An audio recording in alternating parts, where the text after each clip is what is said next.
In this week's Parsha, the Torah it makes an effort to improve the status of the Hebrew slave in his own eyes and in the eyes of society. The Torah calls him kisachir kitoshav. He should be like a employee or like a resident, possibly temporary resident.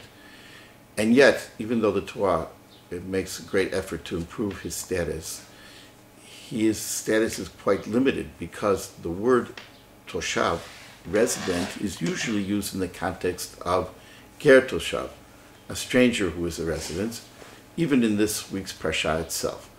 So that we can see that the Torah has a clear understanding of the fact that in the society that it deals with, an agricultural society, the status of a man without land is much less the status of a man with land. And even though we can improve the status of the slave, and he is not called a slave in this week's Parsha, yet there is a limitation to what we can improve in his status even in his own eyes, and certainly in the eyes of society.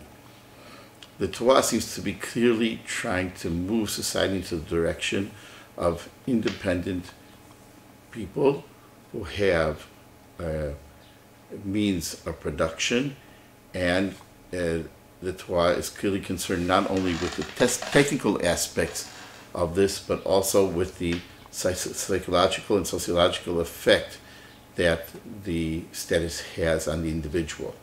Clearly we cannot move back into an agricultural society, but I think this leads us to some deep thought about the situation of people in our society we are all, in a sense,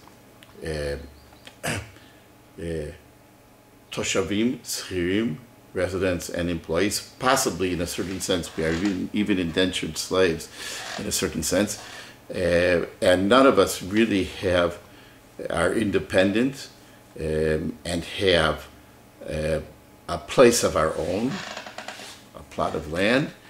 And this is something to consider and to think about when we think about improving society, how to give each individual a sense of place and independence like it was in ancient times, even though we certainly do not want to move back into the mode of ancient times, but the idea of the Torah is still relevant to our times. Shabbat Shalom.